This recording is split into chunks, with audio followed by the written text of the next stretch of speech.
You are listening to an American Free Press podcast. Joining me on the line is author and historian Deanna Spingola. Deanna, thanks for joining us today. Oh, well, thank you for asking me to be on.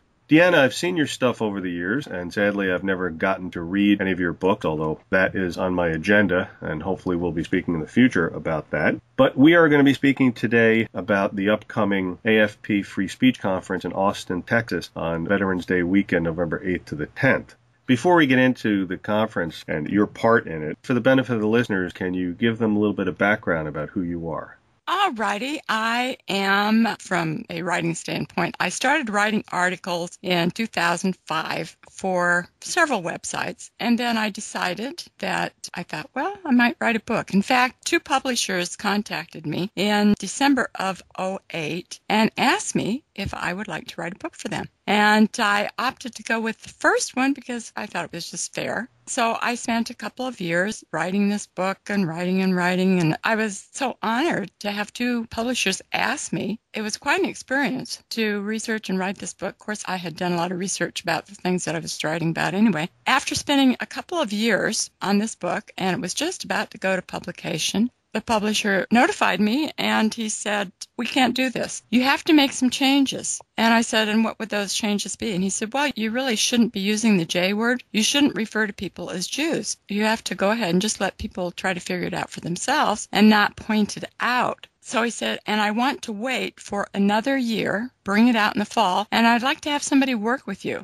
In other words, a handler. And I said, I don't think so. And since the publisher had not really followed through with some of the other promises that he had made to me in the process of writing and whatnot, I just decided to publish my own book. And so we parted ways, and kind of funny, a couple of days later, I notified the second publisher that I was no longer affiliated with the first guy and asked him if he was still interested in going ahead. And I didn't even hear back from him. So I figured that these guys were probably trying to tie me up for a while and then just not publish my work.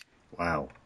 I mean, that says so much. What was the work? I was working on the first book, and it got so big, it actually got to be about 1,200 pages. And so the initial publisher and I decided, okay, we'll break it up and make it 3 books. My first book has almost 700 pages in it, and that grew from 400 to 700 when I was doing it on my own. And so my first book is the first part of my growing book. So I made it a trilogy. Okay, and what's the name of it? It's called The Ruling Elite, A Study in Imperialism, Genocide, and Emancipation. What made you want to research something like that? Well, I believe that history is so essential to know so that we can understand what is going on today, and so that we can see also that what the so-called ruling elite, the tactics that they have used in the past, are the exact same ones that they're using now. They never change their agenda, they never change their tactics or their mode of operation. And it's unfortunate that people do not know accurate history, because if they did, they would recognize what is going on and be able to stop it. And of course, we always know that the victors, when we're talking about warfare, and warfare has become such a part of our culture, particularly since the so-called Civil War, that history is written by the victors. And so I wanted to go back and really shed some light on the actual facts, particularly regarding warfare. Who is behind it, why it starts, who makes all the money, and of course all the deaths, which satisfies the agenda for the depopulation program that was actually formally put in place in 1974.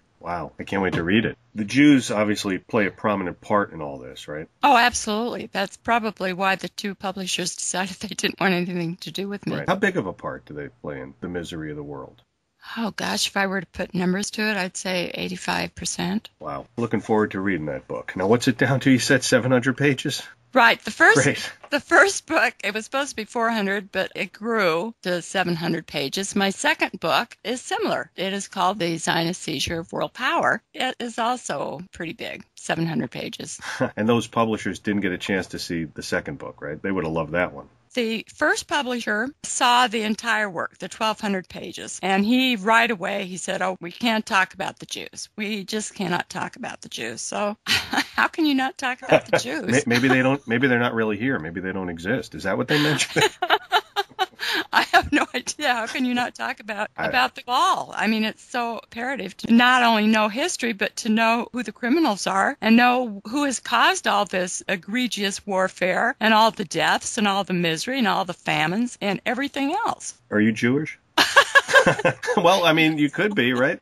No. Okay. Are you anti-Semitic? No, I'm anti-Talmudic. Okay. And have you had any experience with Jews, or did this just come out of your research? When you started to do the research, you began to realize that they happen to occupy in the 85% spot of the World Misery Index. And those are my words, by the way. Right. I have had a lot of experience because of my occupation. I was a representative for several textile companies, and mostly out of New York, fabric companies. And those were all monopolized by Jewish interests. All the companies that I worked for, except for one, were Jewish. And I know how they work in business, and I interacted with several of them. Before that, I really hadn't known a lot about them other than what I had read. And of course, when I was a kid, I believed that the Holocaust happened. I read all the books and cried the tears and had empathy for them. And then as I began to research, and I wasn't even aware of this in 2005, but as I began to research, and anybody who does any kind of research, in-depth research at all, is going to run into the cabal. It's just unavoidable, because if you're really doing any kind of research, they're there. They're just there in the background. And when you look at the machinations that they go through, how they get war started, how they use money, how they manipulate people, how they manipulate governments, how they manipulate businesses, corporations, and populations, and the media,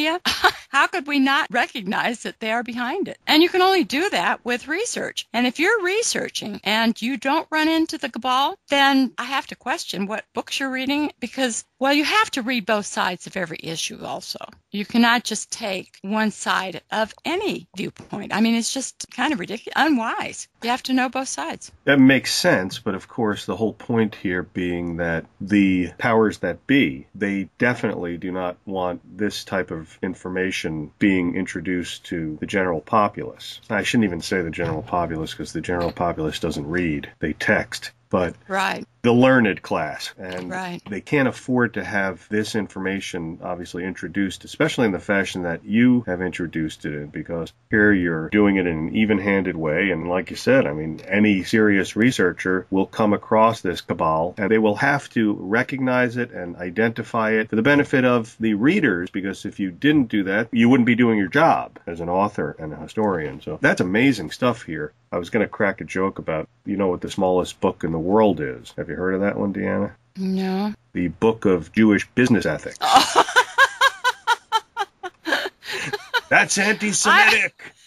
No, I can verify that, honestly. Yes. In my business, I was a commission-only rep. In other words, the companies didn't pay me. They paid me on what I sold. And one of the companies that I worked for, they had decided apparently to level it off to a certain figure that I was going to make per month. It didn't matter. I could have sold $1 million worth of textiles, and I would only get this small, it was $500 a month. But I worked for 7 companies, or 6 or 7. It was flexible. So I represented them for 3 months and got $500 each month. I said, this isn't working out. And somebody had told me before, they're cheaters, don't trust them, don't believe them. But I always give people the benefit of the doubt, so I did. Yeah, there's a reason why that joke exists. Oh, absolutely. They were always cheating me. In fact, I had some customers that said, hey, we will let you know when we buy from such and such so that you can make sure that you get your commission. Yeah, they seem to do that in a variety of industries. I know I've studied Hollywood quite extensively, and they design the compensation for the people who put these movies together in such a way that they never make any money. They base it on, well, you'll make X percentage off of the profit of the movie, and they make sure there never is a profit. That's one of their standard schemes. Have you come across that in your research of the tribe?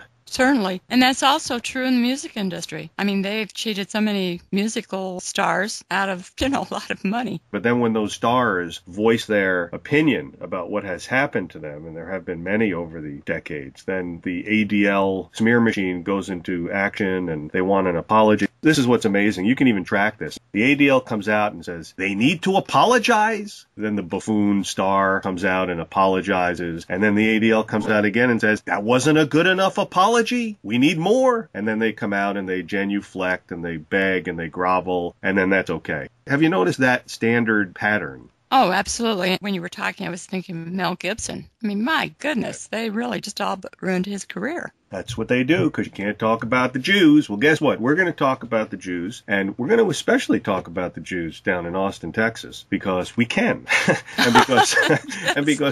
This really is, I was discussing this with Tex Mars the other day, that if you ever see a free speech conference anywhere else other than sponsored by American Free Press, which is clearly America's last real newspaper because they tell the truth, if you ever see another free speech conference, it can't be a free speech conference because they're not allowed to talk about the Jews. Exactly. So we are going to talk about the Jews on Veterans Day weekend. And Deanna, can you give the listeners a little idea about what you might be talking about there? I will probably be talking from my second book, The Zionist Seizure of World Power, and talk about just who these people are, why they got a handle on everything, and why they were able to do what they did. They use blackmail. They use all kinds of tactics. They attempt to put a handler with every political personality. They run everything. So I'm going to talk about those kinds of things, how they got World War I started, what they were doing to get World War II started. And my third book, which I'm working on right now, just trying to finish up, is going to be talking about World War II and the changes that were created following World War II, bringing us to what we have now, which is a communist country. But it really started with the so-called Civil War. So when you talk about anything that's going on, you have to talk about the war, because it's always through warfare, through revolution,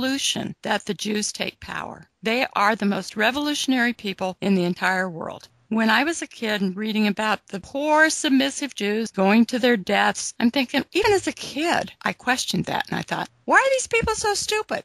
Don't they have any self-esteem? Don't they have any fight in them? They're just going to march to their deaths in these concentration camps? This just didn't make any sense to me. Even as a child, you have to say, well, gosh, why would they allow themselves to do that? And then you figure out, well, they actually didn't, because it was a big farce and a big hoax on the world's public. Which they then turned into actual laws against even doubting the official version, which is incredible. Oh, absolutely. Yeah. I'm glad you said that about that, because I've also thought that. Why would they just go, okay, well, I guess I got to march into the oven or sit here on the ditch while they put a bullet in my head? I mean, Right. I would fight. I mean, most people would fight, but the Jews, oh, well, woe is me. Oy vey, go ahead and kill me.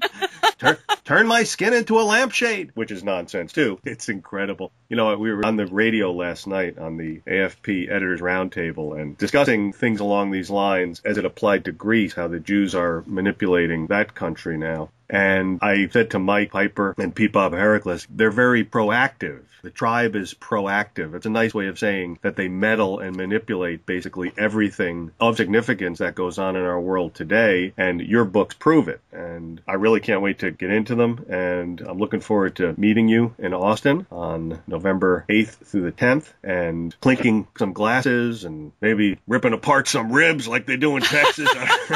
I don't know what it is they're going to have there, but Texas reminds me of ribs. Me too. Yeah. I've been to Texas several times. In my former life, I did some programs down there when I was teaching quilting and whatnot. Texas is a very unique place. It's a wonderful place. Yeah, it is. I enjoyed it. I had a good time there in the 80s when I was there. Deanna Spingola, author and historian, I want to thank you so much for the time you spent explaining all this to the listeners, and looking forward to the next time we can speak, and looking forward to seeing you in Austin, Texas in November. Well, thank you so much, Dave. Have a great day.